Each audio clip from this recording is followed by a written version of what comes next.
Bismillahirrahmanirrahim. Manusia itu diantaranya diciptakan untuk berkomunikasi, untuk berkata-kata, untuk saling mengenal. Al-Hujurat ayat 13. Untuk saling setelah mengenal, memahami, kemudian saling mewangikan, saling membesarkan. Sebelum kita bahas lebih lanjut, mari kita biasakan beristighfar, bertahmid dulu. Subhanallah, walhamdulillah, wala ilaha illallah, wallahu akbar. Subhanallah, walhamdulillah, wala ilaha illallah, wallahu akbar. Astagfirullahaladzim, wa atubu ilaih. Astagfirullahaladzim, wa atubu ilaih. Astagfirullahaladzim, wa atubu ilaih.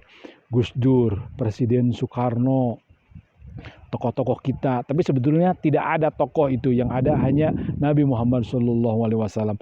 Tokoh kita itu satu cukup, yang lain jadi pengikutnya. Maksud saya, Gus Dur, Habibie, Pak Harto itu rajin kan berkata-kata, rajin berkomunikasi. Sebaliknya ada yang susah, tidak ada lagi kata-kata, seperti sepasang suami istri yang lagi tidak baikan, tidak saling bertegur sapa, tidak ada lagi kata-kata, maka setelah itu yang ada adalah jurang.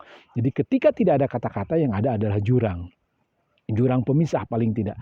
Nah, kata-kata itu, Al-Quran itu adalah kata-kata, adalah firman Allah Subhanahu wa ta'ala. Dari mulai Al-Fatihah, Al-Baqarah, An-Nisa, dan selanjutnya. Firman-firman, nilai-nilai kata-kata. Kalau sudah tidak berkata-kata, kalau sudah tidak berkomunikasi, maka itu adalah jurang. Hindari tidak ada kata-kata. Contoh, saya sebutkan Gus Dur, banyak kata-katanya. Hatta itu efektif atau tidak, itu masalah kedua. Tapi yang penting ada komunikasi. Al-Quran itu adalah bentuk komunikasi Allah dengan kita. Kita berzikir melalui firman-firman Allah, membaca Al-Quran adalah zikir, itu adalah berkomunikasi. Jangan sampai tidak ada kata-kata dengan manusia, juga bahkan dengan tumbuhan, juga bahkan dengan hewan.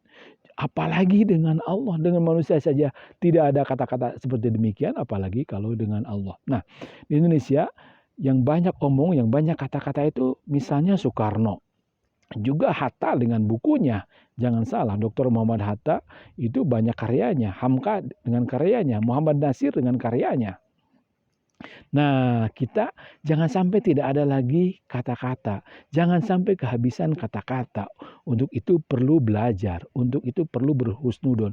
Untuk itu perlu membakar diri dengan belajar. Untuk itu perlu membaca. Untuk itu perlu bodo alewoh, mencek orang Sunda mah. Bodo alewoh itu bentuk daripada orang Sunda, tidak kehabisan kata-kata. Saya sedang di alam terbuka, ini di sebuah kaki gunung Haruman. Wahai alam, saya datang ke sini untuk bertegur sapa dengan alam. Wahai alam, jadikanlah kami sahabat. Wahai alam, maafkan kami. Wahai alam. Nah, kembali ke jangan sampai tidak ada kata-kata, jangan sampai kehabisan kata-kata. Kita ini punya mulut, punya telinga untuk bisa mendengar, untuk bisa dikatakan lagi. Di mulut dimasukkan ke otak, di telinga didengar lewat telinga, dimasukkan ke otak, diolah mana yang baik dikatakan, mana yang tidak baik untuk tidak dikatakan. Sekali lagi, bagi kita ukuran sumber nilai inspirasi, sumber motivasi adalah Al-Quran sebagai sumber kata-kata manusia. Silahkan dipelajari untuk siapapun, untuk umat manapun, untuk agama manapun. Quran itu dipersilahkan untuk dipelajari, tidak tertutup bagi umat Islam saja. Nah, kembali kepada kita, kepada tidak ada kata-kata. Gus Dur suka berkata-kata, Soekarno suka berkata-kata, saya ulang-ulang, Bapak Bupati, Ridwan Kamil, Jokowi, efektif berkata-kata untuk mencapai tujuan, mengolah kata-kata mana yang baik, mana yang tidak. Partai-partai sebaiknya berkata-kata untuk bisa menang. Kata-kata inspirasi, kata-kata aspirasi, kata-kata kecerdasan, kata-kata harapan, kata-kata ke depan, kata-kata visi, kata-kata terjemahan nilai-nilai. Kalau partai-partai ingin menang, kenapa PDI menang, Golkar mayoritas, PKS juga sekarang hadir, kenapa P3 kalah, kenapa papan di survei-survei jeblok karena dia kehabisan kata-kata yang ada kata-kata negatif. Jadi kata-kata yang positif itu perlu terus dibangun oleh partai-partai, perlu terus dibangun oleh DPR, perlu terus dibangun oleh para cendik-cendikia.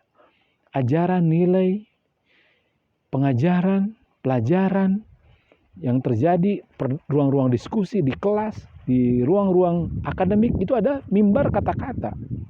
YouTube, buku, sekarang banyak yang bisa dijadikan media untuk dijadikan bagaimana kita mengorbit, bagaimana kita mengkanalisasi juga, bagaimana kita untuk memecahkan, bagaimana kita untuk membuncahkan kata-kata. Ingat, sekali lagi, jangan sampai kehabisan kata-kata, apalagi untuk anggota DPR, untuk partai, untuk negara, untuk pesantren terutama, untuk para ulama terutama. Jangan diam, jangan diam. Ledakkan dunia ini dengan kebaikan. Diawali dengan niat, mengajak, bekerja dengan kata-kata dan selanjutnya wallahu a'lam bishawab. Kita tutup dengan astagfirullahaladzim wa atubu ilaih, astagfirullahaladzim wa atubu ilaih, astagfirullahaladzim wa atubu ilaih. Saya masih ingin menggambarkan bagaimana Gus Dur berkata-kata efektif atau tidak, tercapai atau tidak. Ada kesan yang dibangun itu penting, ada usaha yang dibangun itu penting dari mulai kata-kata. Terima kasih.